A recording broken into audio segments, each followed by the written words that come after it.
You laugh when they laugh. You nod at the right moments. You smile until your cheeks ache. And yet, inside, you feel far away, like a ghost in your own life, present but unseen. This is a kind of loneliness no one notices. It hides in full rooms. It hides behind practiced ease. No one sees how empty you feel. No one hears the silence in your mind. You've learned to keep it quiet. You know how to look fine, how to ask questions, how to make others comfortable, but you leave feeling hollow, like your voice never touched the air, like you never fully arrived. You wonder if something is wrong with you, if you're broken, if you're missing some secret piece. This question follows you home. It echoes in the stillness. It lingers as you wash the dishes. Others seem to belong so easily. They talk without hesitating. They seem known. You feel like an observer, watching life instead of living it.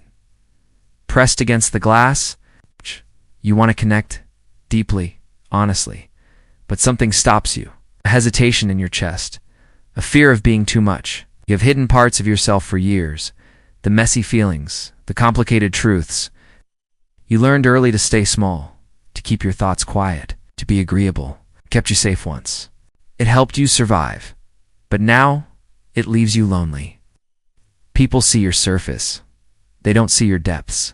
They don't know they're missing anything. You've become skilled at blending in, mirroring what others need, vanishing while still standing there. This is why loneliness feels confusing, because you are not alone, and yet you are. Your body is near others. Your heart is hidden away. Your voice whispers instead of speaks. You wonder if they would care, if they would notice the silence under your smile, if they would stay if you showed them. Fear says no, so you stay quiet. You keep wearing the mask. This mask grows heavy. It blurs who you are. It dulls the colors of your days. Conversations become noise. Jokes wash over you. Your laughter feels borrowed. You start dreading gatherings. Not because you dislike people, because they make you feel more alone. You sit in crowds feeling like an island. Waves of voices break around you. None of them reach your shore. You wonder when this started? When you began shrinking inside? When you stopped being seen? Maybe it was small moments. It's being talked over, being laughed at when you were sincere. Maybe it was never being asked, never being chosen first, never being known beyond the surface. So you adapted. You built walls out of smiles. You buried your voice to keep it safe. The cost was invisible. No one saw you disappear. Not even you at first. Now you notice the ache, the hollow echo after conversations, the quiet sadness no one asks about. You carry it alone. And because it's invisible, it feels unreal. It's like you imagined it. But this loneliness is real. It has shape. And it is asking to be seen.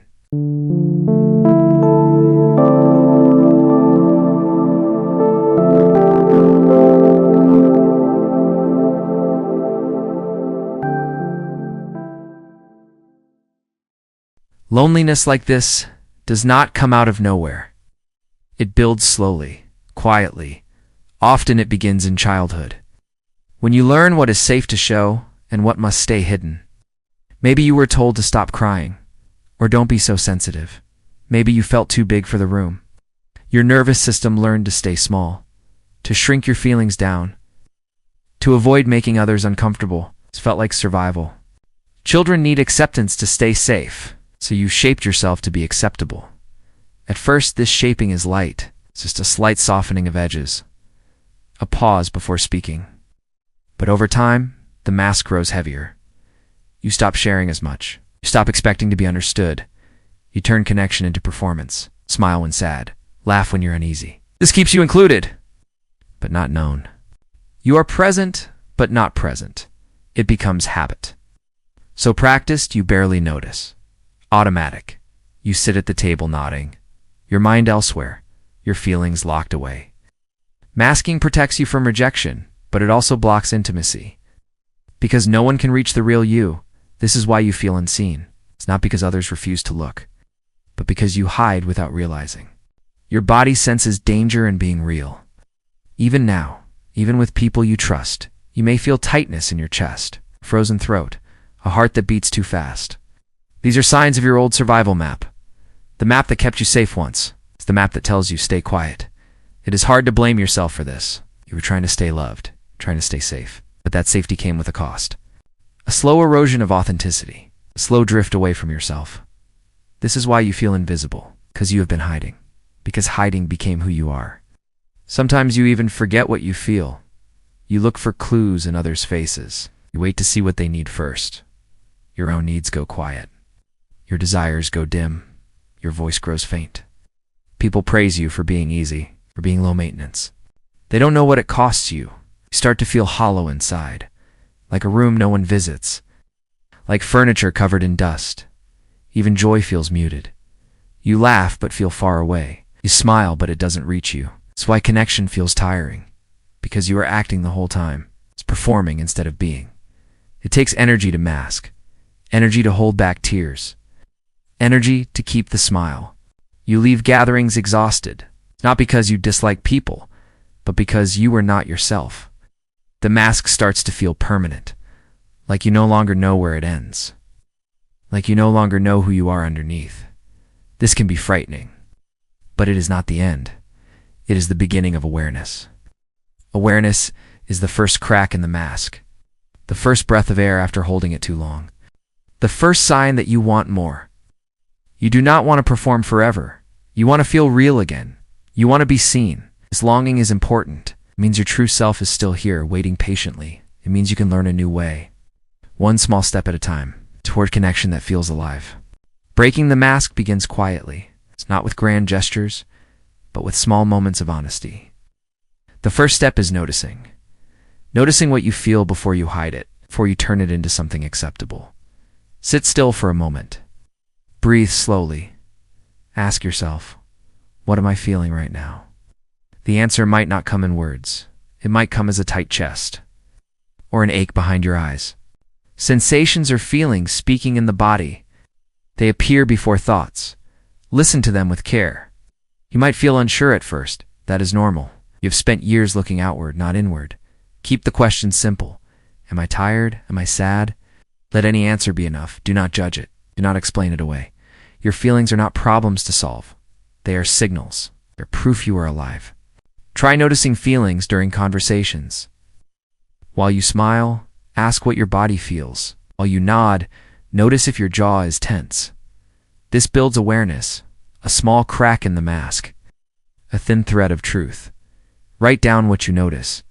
Even one word is even tired. This creates space. Space between the mask and the real you. Space to breathe. Next, practice naming feelings gently. I feel anxious. I feel left out. Speak it softly to yourself. Whisper it if needed. Make the words safe again. This teaches your nervous system that honesty is not danger, that showing yourself is safe now, that the old rules no longer apply. It helps to start alone, in quiet moments, where no one is watching. When you feel ready, try small honesty with someone you trust. Something light at first. I'm tired today. Notice how they respond. Often they respond with care. Often the fear of rejection was louder than reality. Each time you speak a truth, you grow. Your mask loosens. Your body breathes deeper. Allow feelings to move through. Cry if tears come. Laugh if joy surfaces. Feelings are not meant to stay trapped. They are waves passing through. Let them move. If you fear being too much, remember this. You are not too much. You were taught to be less. This lesson can be unlearned. Slowly, kindly, let your pace be gentle. Do not force openness. Trust what feels safe. This is not about sharing everything. It is about sharing one real thing, one feeling at a time. Over time, the silence inside begins to shift. It becomes softer, less like emptiness, more like space. Space for your voice, space for your needs, space for your real self to emerge. Remember, you are not rebuilding yourself. You are returning to yourself. The real you never disappeared. It waited quietly, beneath the smile, beneath the practiced calm. Each honest moment brings you closer, closer to feeling real, closer to feeling seen. You may feel raw. It means you are alive. That means the mask is thinning. This is the first taste of freedom, the first breath of your own truth, the beginning of coming home. As you begin showing small truths, something shifts. Air between you and others feels lighter. A quiet space opens for real connection. Authenticity creates resonance. If people sense when you are present, they respond with presence of their own. Not everyone will meet you here. That is okay. This is about finding those who can. Connection begins small. In fleeting moments of honesty. In soft looks and shared silence, you say, "I feel a bit off today." Someone nods gently. Their eyes soften. That softness is connection. It needs no explanation. It speaks louder than words.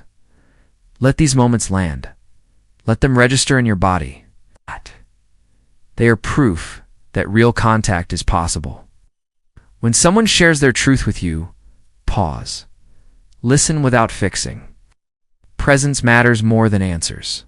Connection is not built by saying the right thing. It is built by staying real when feelings rise. Let yourself be affected by others. Let their words move you. Let their stories matter to you. This is how trust grows, not in leaps, but in tiny mutual steps. Share a small story of your own. Something unpolished, something true. You might fear judgment. That fear comes from old wounds. Let it be there, but don't obey it. Each time you reveal a piece of yourself, you invite closeness. Not everyone will accept it, but those who do will see you more clearly. Connection deepens through shared vulnerability, not through perfection, not through performance. Let your voice tremble if it must. Let your hands shake. Honesty is not weakness. Notice who stays gentle when you are honest. These are your people. Keep them close. Safe connection requires boundaries too. You are allowed to say no. Boundaries protect intimacy. They don't block it. Connection without choice is not connection. It is pressure. Let yourself choose who you open to. Relationships built on masks feel empty. Relationships built on truth feel nourishing. Even when they are quiet, share small truths consistently. Water them like seeds. Let them grow at their pace. Sometimes connection looks like silence together. Comfortable, warm silence, no performance. Sometimes it looks like laughter over something trivial. Shared joy is real connection too. Joy thrives in safety. Notice how your body feels in safe company. Shoulders loosen, breathing deepens. Your nervous system remembers safety, starts to expect it. This rewires how you experience people in safe spaces. Your mask falls away naturally, without effort, without force. You realize you can be liked without performing. You can be loved without pretending. This changes everything. Connection feeds authenticity. Authenticity feeds connection. They grow together like intertwined roots. Let people support you. Let them see when you struggle. Let them care. Caring does not make you weak. It makes you human. It makes relationships real. You do not have to be strong to be loved. You only have to be real. Real is enough. As you connect, loneliness softens. It stops being sharp. It becomes something you can hold. This is not the end of loneliness, but it is the beginning of belonging. The first door has opened. Trust begins quietly. It grows in the spaces where you feel safe. Safety allows closeness to breathe. You notice who keeps showing up, not perfectly, but steadily. Steadiness builds trust. You test the waters with deeper truths. They respond with care. Something inside relaxes. Your nervous system learns they are safe. It stops bracing. It starts softening.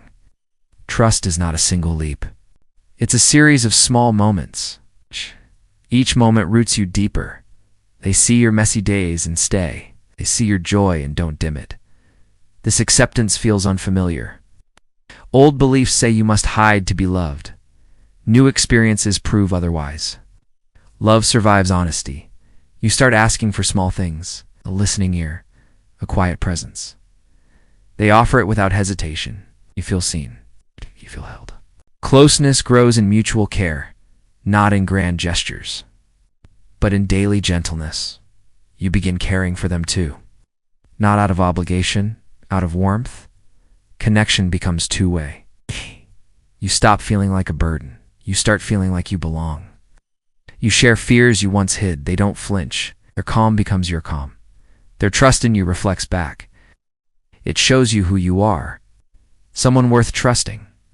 You notice how your body responds to trust. Your voice steadies, your chest feels lighter. Trust rewrites your inner script. It tells you safety exists, tells you love can last.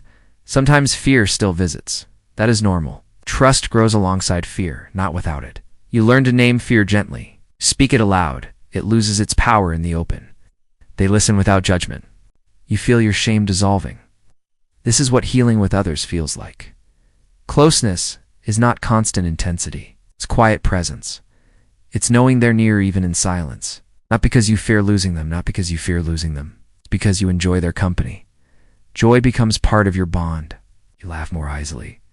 Laughter loosens what loneliness once held tight. You see their imperfections too. You accept them. This makes connection real. Trust does not mean perfection. It means forgiveness is possible.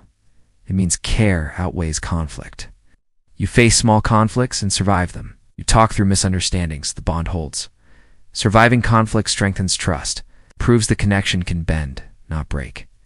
Closeness teaches you to receive love, to let it land, to believe it's for you. This belief takes practice. Old voices may resist. Keep practicing. They tell you they value you. You don't argue with it anymore.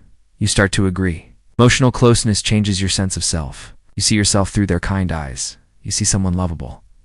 The mask grows dusty from disuse. You no longer need it. Being real feels lighter. Your connections root deeper. They nourish both sides. They feel like home. Loneliness loosens its grip. You are no longer unseen. You are held, and you are holding too. Belonging begins as a feeling, not a declaration. It lives in your body. It whispers, "You are safe here." You wake without dread. Your chest feels soft, not tight. You expect kindness. Safety becomes your baseline, not a rare exception, not something you must earn. You sit with others without performing. You don't scan for danger. Your nervous system rests. This stillness is new. It feels almost fragile, yet it holds. You laugh and don't flinch. You cry and don't hide. Emotions flow without fear. The mask is gone. You don't miss it. It feels heavy now. You speak slowly. You pause often. You trust the silence between words. They listen as if your words matter, because they do. You begin to believe that. Belonging is not about sameness. It's about acceptance. You see your differences as part of the whole. You stop proving your worth. You stop earning your place. You start being. Others lean on you too. This surprises you. It means they trust you back. Mutual trust creates balance. No one is above or below. Everyone stands side by side. Your friendships feel rooted. They don't drift with every storm. They bend in return. You make long-term plans, not out of fear of loss, out of faith in continuity. The word home starts to mean people, not places. It's not things. You begin to see belonging as your birthright, not a prize, not a rare gift. You breathe deeper around them. Forget to guard yourself. This is what safety feels like. You allow yourself to need and to be needed. It feels natural now. Your mind quiets. You don't replay every interaction. You trust their love is steady. Silence no longer means disapproval. It means peace. It means presence. You stop bracing for abandonment. You stop scanning for rejection. You feel chosen. This softens your inner voice, speaks with care. It sounds like the people who love you. Their love becomes part of your self-talk. It shapes your sense of self. You see yourself as worth staying for. Your inner home repairs itself. Walls lower. Light enters. Emotional safety frees your energy. You have space to create. You have space to rest. You stop living in survival mode. You start living in connection. This changes everything. You offer warmth to others without fear, because you have enough, because you are enough. Belonging no longer feels conditional. It feels steady. It feels simple. You begin to say, "We more than I." This feels gentle. This feels true. You are part of something now, not because you perform, because you are real. Safety allows growth. Growth allows joy. Joy allows love. Loneliness is not your center anymore. Connection is. And it holds you quietly, as you are. This is quiet philosophy, where thinking isn't loud, and life doesn't need to be either. Subscribe if you haven't already, not for noise, but for something you can actually feel.